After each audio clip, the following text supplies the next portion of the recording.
And we're back with Philip Smith, president and founder of the National African American Gun Association.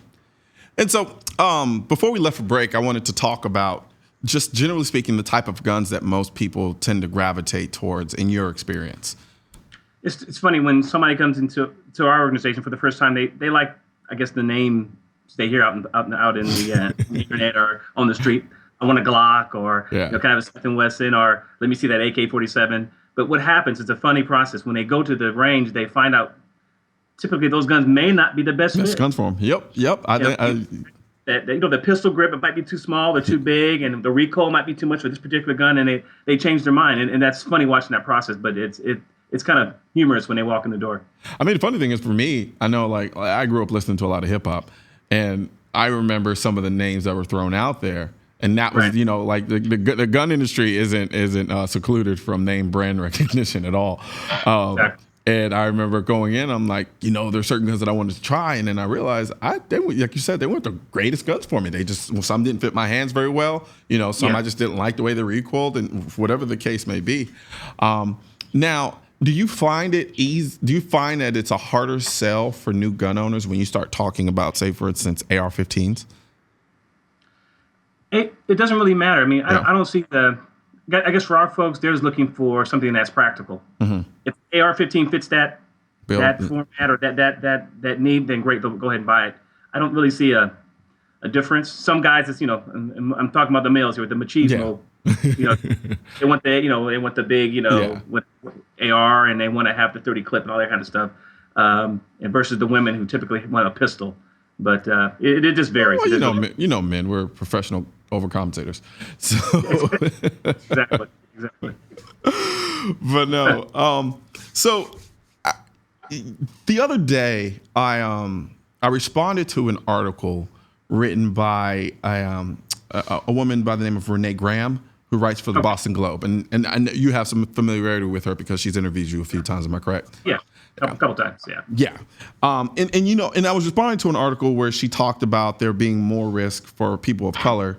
With the uptick with the rise in firearm interest from people of color, she kind of put out this kind of warning about, the dangers that come from being a person of color and exercising your Second Amendment right. And sure. I responded to it in a very negative way because there were undertones in this article that I just did not care for. And on the surface, a lot of people, I don't want to say a lot of people, I think what followed up from that was Media Matters picked up on it and then just took what I said in response to that and completely flipped it. What has your experience been like with Renee Graham for the most part? Renee Graham and a lot of other writers that I have met have I'm going to be as fair as I possibly can. Absolutely.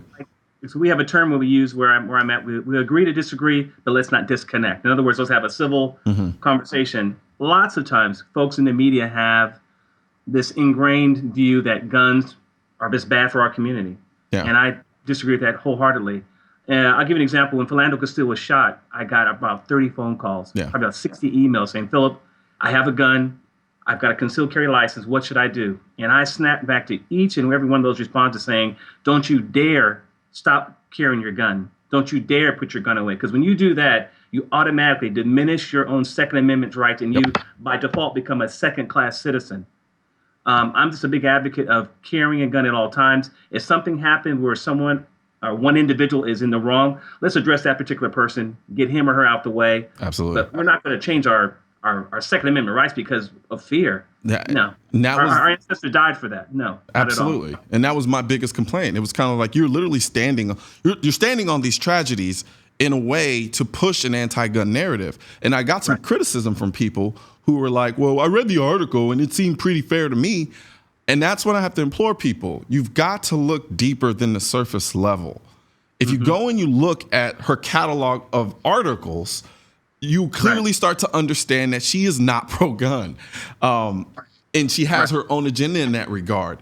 And so and I didn't like the way she twisted that anti-gun narrative into the other issue when it comes to the perceived disparities between police interactions with black people in this country.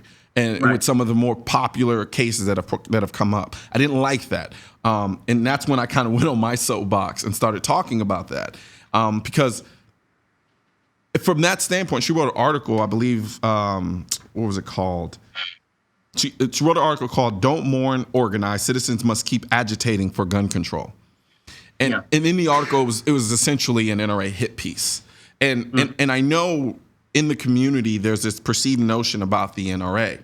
However, when I want to put things into perspective, because I'm pretty sure she'll throw little nuggets in there, to kind of pacify certain people with respect to being pro-gun. However, you have the beliefs that you have when it comes to the Second Amendment. And I don't think they really differ from the NRA stance on firearms. If I'm wrong, correct me. And so let me say this. I think our core beliefs are the same. Do we have differences on maybe some social or political issues? Absolutely. But at the core, the Second Amendment is something that we probably see eye to eye. I'm pretty sure with you. Exactly.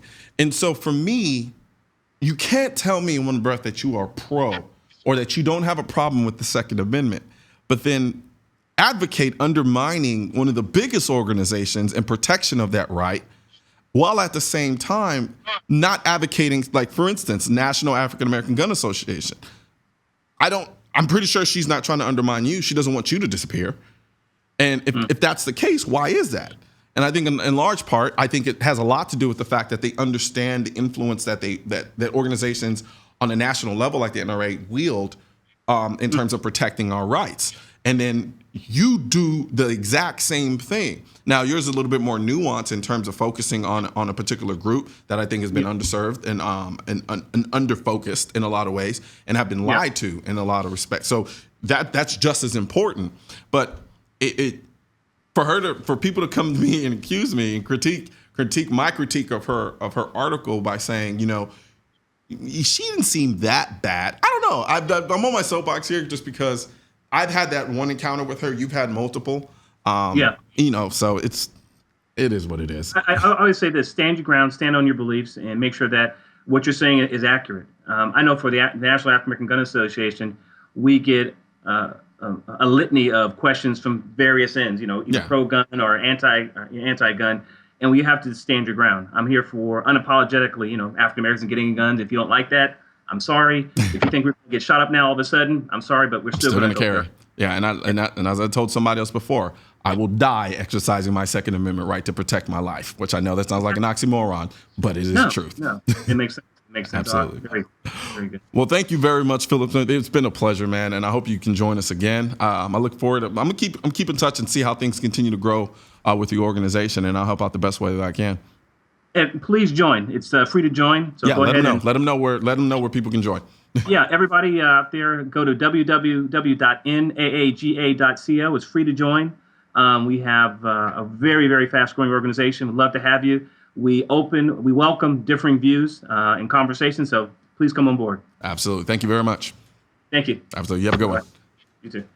All right, and that's it for Seeing Live. We'll see you again tomorrow.